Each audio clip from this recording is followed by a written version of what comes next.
جی السلام علیکم، میں سید شفقت حسین۔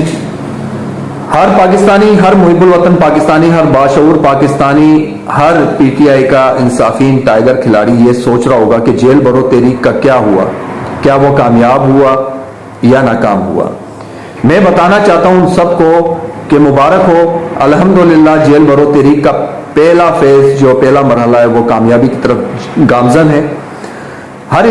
صبح ہر علاقے سے 200 لوگوں کو اریسٹ کرانے کا عمران خان کا پلان تھا کہ 200 لوگوں نے گرفتاری دینی ہے۔ وہاں پر لاہور سے جب آغاز ہوتا ہے تو ہزاروں کی تعداد میں لوگ اپنی گرفتاری کے لیے وہاں پر جمع ہوتے ہیں اسمبلی ہال کے باہر۔ وہاں پر میں نے دیکھا ہے کہ پریزن وین میں جگہ نہیں تھی، لوگوں نے چھتوں پہ چڑھے،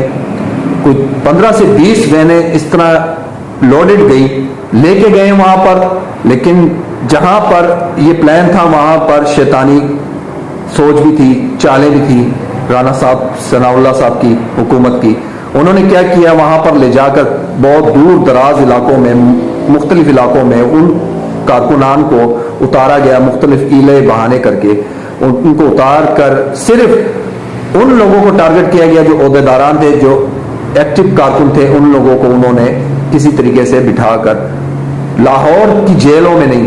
کسی کو کوئٹہ شفٹ کیا، کسی کو پشاور شفٹ کیا، کسی کو کہاں، کسی کو کہاں۔ یہ ان کی چال تھی کہ ان کو ناکام کیا جائے، ان کو ٹارگٹ کیا انہوں نے۔ لیکن پھر بھی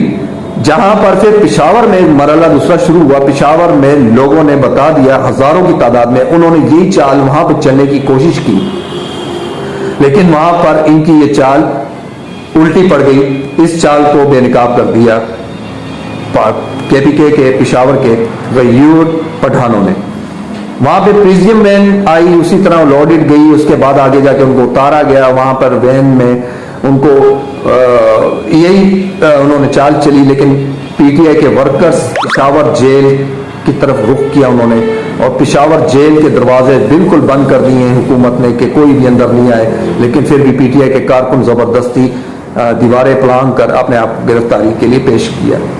وہاں پر بھی گگو لے کر ایک پولیس والے کو ڈیوٹی دی گئی ہے کہ جناب آواز لگائے کہ پریزیم مین تیار ہے، جی آ جائیں جس نے گرفتاری دینی۔ جب پشاور میں یہ کیا گیا تو لاکھوں کی تعداد میں لوگ اس کے ارد گرد جمع تھے، انہوں نے کہا لے کے جاؤ۔ جو لاہور میں انہوں نے یہ سین کیا کہ 12 بجے سے شروع ہوا یہ مرحلہ، 5 بجے تک عوام کا جمع غفیر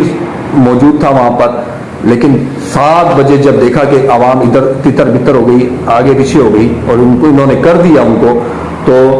گگو لے کر ایک پولیس والا اعلان کرتا ہے، یعنی کہ یہ ظاہر کرنے کی کوشش کی کہ کوئی بھی گرفتاری کے لیے نہیں ہے۔ میں بتانا چاہتا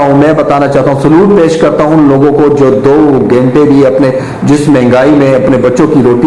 روزی روٹی کے لیے نکلتے ہیں، اور 2 گھنٹے بھی اپنے ادھر سے ادھر نہیں کر سکتے۔ انہوں نے اپنے بچوں کی پرواہ بھی نہیں کی،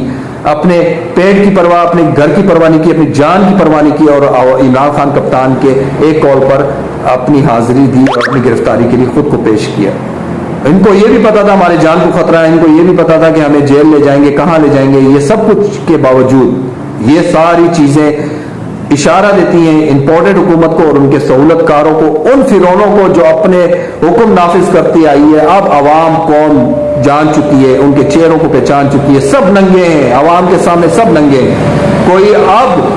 بڑے سے بڑے دیواریں بھی کھڑی کر دیں ہمیں عوام کو، تب بھی وہ ننگے نظر آئیں گے۔ شرافت کی، جمہوریت کی،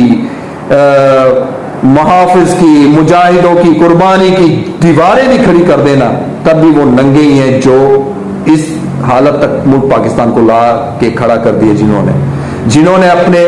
کھربوں روپے کی جائیداد بنائی، اپنے منصب کے ساتھ بے ایمانی کی، اپنی قوم کے ساتھ غداری کی، اپنے ملک کے ساتھ غداری کی، اور اس ملک پاکستان کے ہمیشہ انہوں نے دھکیلا، اس دلدل میں دھکیلا، اداروں میں بیٹھی ان کالی بھیڑوں کو میں کہتا ہوں یہ ان کے لیے ناکامی ہے۔ اب منمانی نہیں چلے گی،